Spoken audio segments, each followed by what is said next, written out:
Hello friends, स्वागत है आप सभी का अपने इस यूट्यूब चैनल टॉपर गैलेक्सी में।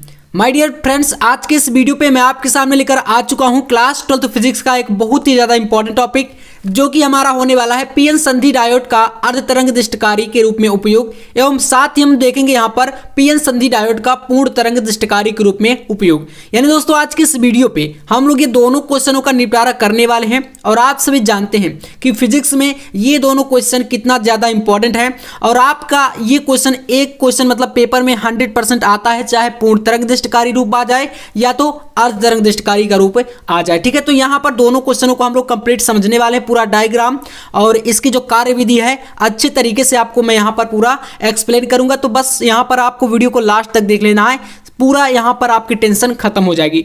चलिए शुरू करते हैं। सबसे पहले हम जानेंगे पीएन संधि डायोड का अर्ध तरंग दृष्टिकारी के रूप में उपयोग किस प्रकार से होता है, फिर हम लोग पूर्ण तरंग को भी समझने वाले हैं। तो यहाँ पर देखिए आपके सामने है, इस प्रकार से यहाँ पर इसका डायग्राम है। अब इस डायग्राम को अगर आप समझ लेते हैं तो यानी कि आप पूरा क्वेश्चन ही समझ गए। अब आप सोचेंगे कैसे, तो देखिए सबसे पहले इसमें समझ लीजिए, यहाँ पर आपकी दो कुंडलियां हैं। ये एक ट्रांसफार्मर है जिसमें आपका पी और एस मतलब कि ये प्राइमरी यानी प्राथमिक कुंडली है और एस मतलब ये सेकेंडरी यानी कि द्वितीय कुंडली है। प्राथमिक द्वितीय कुंडलियां हैं। अब इसमें यहां से हम लोग इसमें प्रत्यावर्ती निवेशी वोल्टेज डालते हैं, यानी कि प्राथमिक कुंडली में आप यहां पर निवेशी वोल्टेज देंगे यानी कि निवेश करेंगे और यहां पर आपका जो सीडी पॉइंट, ठीक है, सीडी एक सिरा है, इसमें लोड प्रतिरोध आपका जो आरएल जुड़ा है, यहां से आपको निर्गत वोल्टेज प्राप्त होता है और इसमें एक पीएन संधि डायोड इसमें लगा गया है और इसमें आपकी एक कुंडली ए बी यानी कि द्वितीय कुंडली है। इसमें आपका पी सिरा जो है इस क्षेत्र से जुड़ा है और एन सिरा जो है आपका दोस्तों इस डायोड का वो बी क्षेत्र से जुड़ा है। बस इतना समझ लेना है और बाकी यहां पर संरचना इसकी कैसे लिखनी है, तो देखिए चित्र आपने देख लिया। अब चित्र के अनुसार ही आपको इसकी संरचना यानी कि बनावट को लिखना है। चलिए जानते हैं कैसे लिखेंगे। यहां पर इसमें थोड़ा सा आप लोग समझिएगा। बाकी यहां पर एक डायग्राम ये भी है, इसको मैं बताऊंगा कैसे आखिरकार यहां पर निवेशी और निर्गत वोल्टेज आपको प्राप्त होता है। ठीक है, तो बिल्कुल टेंशन नहीं लेना, बस आपको थोड़ा सा टाइम देना है, बहुत ही बेस्ट तरीके से आपको समझाऊंगा। संरचना में देखिए आपका है कि यहां पर इसमें ट्रांसफार्मर की प्राथमिक कुंडली पी को एक प्रत्यावर्ती धारा स्रोत से जोड़ा जाता है। आपको पता है, मैंने बताया कि यहां पर हमारा जो प्रत्यावर्ती वोल्टेज निवेशी वोल्टेज है, इससे ट्रांसफार्मर की पी यानी प्राथमिक कुंडली को जोड़ दिया गया है। अब इसके बाद यहां पर है द्वितीय कुंडली एस में, जो यहां पर हमारी सेकेंडरी यानी कि द्वितीय कुंडली है ये वाली। ठीक है, तो द्वितीय कुंडली कह रहा है कि यस में एक पीएन संधि डायोड तथा एक लोड प्रतिरोध आरएल श्रेणी क्रम में जोड़ देते हैं। यानी दोस्तों हमारा जो कि पीएन संधि डायोड है ये, और इसमें ये द्वितीय कुंडली है। ठीक है, इसी द्वितीय कुंडली को यहाँ पर इसमें आरएल लोड प्रतिरोध और ये डायोड को क्या है यहाँ पर श्रेणी क्रम में जुड़ा है। ठीक है, एक ही यहाँ से आएंगे, इसमें देखिए ये श्रेणी में है ना पूरा, तो इसको क्या है श्रेणी क्रम में, जो चीज यहाँ पर डायग्राम में वही हमें यहाँ पर लिखना है इसकी संरचना में। तो यहाँ पर ये हो गया, श्रेणी क्रम में जोड़ देते हैं। इसके बाद है निर्गत वोल्टेज को लोड प्रतिरोध से के सिरों के बीच प्राप्त किया जाता है। यानी दोस्तों जो हमें अर्ध तरंग में निर्गत वोल्टेज प्राप्त होगा वो हमें कहां से मिलेगा, तो जो सीडी सिरा है यहाँ पर जो लोड प्रतिरोध आरएल है, इन दोनों सिरों से हमें यहाँ से जो निवेश कर रहे हैं वोल्टेज वो हमें यहाँ पर प्राप्त होगा। अब कैसे प्राप्त होगा, तो इसकी हमें कार्यविधि को समझना पड़ेगा। ठीक है, तो संरचना आपके समझ में आ गई। अब चलिए जानते हैं कार्यविधि। देखिए कार्यविधि बहुत इजी है, बस आप थोड़ा सा ध्यान से समझिएगा।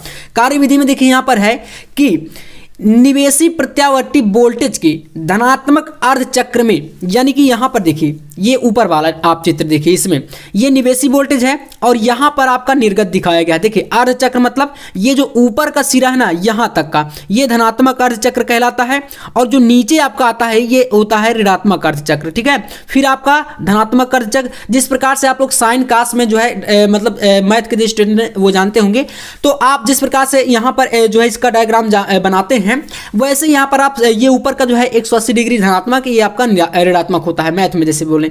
अब यहाँ पर आपका ऊपर का धनात्मक अर्ध चक्र कहलाएगा, नीचे का ऋणात्मक अर्ध चक्र, बस इतना आपको समझ लेना है। तो कहा गया कि निवेशी प्रत्यावर्ती वोल्टेज के धनात्मक अर्ध चक्र में जब द्वितीय कुंडली का सिरा ए बी के सापेक्ष, ध्यान समझिएगा। अभी डायग्राम में हम देखेंगे कि जो आपका द्वितीय कुंडली है, देखिए जब आप यहाँ पर प्रत्यावर्ती वोल्टेज निवेश करते हैं तो जो आपका ए बी जो आपका कुंडली है, इसका जो सिरा ए है ये वाला, ठीक है, ए सिरा यहाँ पर क्या कर रहा है कि जब सिरा ए बी के सापेक्ष धनात्मक होता है तो संधि डायोड अग्रदिशिक की स्थिति में होता है। यानी कि जब धनात्मक कब होगा ये भी तो समझना पड़ेगा। तो जब यहाँ पर जो आपका ए है ये आपका पी क्षेत्र से जुड़ा रहेगा और जो आपका एन क्षेत्र है ये जो एन है यार चालक पी एन संधि डायोड होता है। तो जब एन आपका बी से जुड़ा होगा और पी आपका ए से जुड़ा होगा तो आपका जो डायोड है ये जो पी एन संधि डायोड है ये आपका हो जाएगा अग्रदिशिक में। और अग्रदिशिक की स्थिति में आप जानते हैं कि धारा बहती है, तो इस अवस्था में लोड प्रतिरोध में धारा सी से डी की ओर बहने लगती है। और इसके बाद ऋणात्मक अर्धचक्र में जब कुंडली का सिरा ए बी के सापेक्ष ऋणात्मक स्थिति में होता है तो संधि डायोड पश्च दिशिक में हो जाता है और इस अवस्था में लोड प्रतिरोध से कोई धारा प्राप्त नहीं होती। मतलब यहां पर फिर समझिए, देखिए जब आपका यहां पर मैंने बताया कि ए जो है पी से जुड़ा है और एन जो है आपका बी से जुड़ा है, तब तो हमारा जो डायोड है ये आपका अग्रदिशिक में होगा। और जब अग्रदिशिक की स्थिति में होगा तो आपको यहां पर धारा एक चक्र में प्राप्त हो जाएगी, ठीक है। यानी कि पहले धनात्मक अर्धचक्र में धारा में प्राप्त हो गई। अब जब यहां पर दूसरा ऋणात्मक अर्धचक्र आता है तब हमारा क्या होता है, जो हमारा ए सिरा है ये बी के सापेक्ष ऋणात्मक हो जाता है। मतलब एन से जुड़ गया अगर और पी आपका जो है बी से जुड़ गया तो हमारा ये जो डायोड है ये क्या हो जाएगा, पश्च अभिनत में हो जाएगा और पश्च अभिनत में धारा प्राप्त नहीं होगी। और इसीलिए आपको ये आधा चक्र खाली दिख रहा है, ठीक है। आधा चक्र खाली है, जब पुनः आपका ये धनात्मक चक्र में पहुंचेगा तो पुनः धारा प्राप्त होगी। तो ये होता है आपका अर्ध तरंग दिष्टकारी रूप। अब चलिए आपके सामने यहाँ पर मैं जो है बताता हूँ आपको पीएन संधि डायोड का पूर्ण तरंग दिष्टकारी के रूप में उपयोग। बहुत ही सिंपल है बच्चों, यहाँ पर कुछ भी ज़्यादा इसमें है नहीं। बस यहाँ पर आपको एक चीज़ समझना है जो कि मैं आपको अभी जो है इसी में एक्सप्लेन कर दूंगा। देखिए यहाँ पर आपको अर्ध तरंग आपको समझ में आ गया। अब चलिए आइए पूर्ण तरंग में। पूर्ण तरंग में बच्चों क्या डिफरेंट होता है थोड़ा सा, यहां पर जो आपका अर्ध तरंग था इसमें एक डायोड था, ठीक है, एक ही आपका है। लेकिन जो पूर्ण तरंग दिष्टकारी है इसमें आपके सामने दो डायोड है, एक आपका D1 है, देखिए पीएन संधि डायोड यहां पर एक D1 हो गया और एक D2 हो गया, ठीक है। इसकी संरचना को समझिएगा, बहुत ही सिंपल ये भी है, मैं आपको अभी एक्सप्लेन कर दूंगा। यहां पर देखिए आपका एक जो है D1 और एक D2 दो डायोड हो गए। बाकी यहां पर P और S दो कुंडलियां तो हैं ही, आपको पता है, ये आपका प्राथमिक कुंडली यहां पर हो गई, ठीक है, और ये आपकी सेकेंडरी यानी कि द्वितीय कुंडली है, ठीक है। तो ये हो गया। और इसमें आपकी यहां पर देखिए एक जो है ये जो CD पॉइंट है यहां पर इसमें भी RL लोड प्रतिरोध है और दोनों डायोड इसमें वर्क करेंगे और यहां पर इसमें निर्गत वोल्टेज हमें प्राप्त होगा जो हम यहां से निवेश कर रहे हैं, जैसे हमने पहले में किया था वैसा ही है, ठीक है, बस थोड़ा सा डिफरेंट रहेगा। तो यहां पर S1 और S2 ये दो कुंडलियां इसमें दिखाई गई हैं क्योंकि दो डायोड हैं, ठीक है। और A और B ये दो सिरे हैं। CD आपका ये पॉइंट हो गया, यहां पर लोड प्रतिरोध लगाया गया है और इससे आपको निर्गत वोल्टेज प्राप्त हो गया। बाकी यहाँ पर जो आप ये एरो देख रहे हैं, ठीक है, ये जब पहला पीएन संधि डायोड का वर्क करेगा तो पहला डायोड D1, ठीक है, ये जब आपका वर्क करेगा तो धारा इधर से आपकी इधर की सी से डी की ओर बहेगी और यहाँ पर निर्गत वोल्टेज प्राप्त होगा।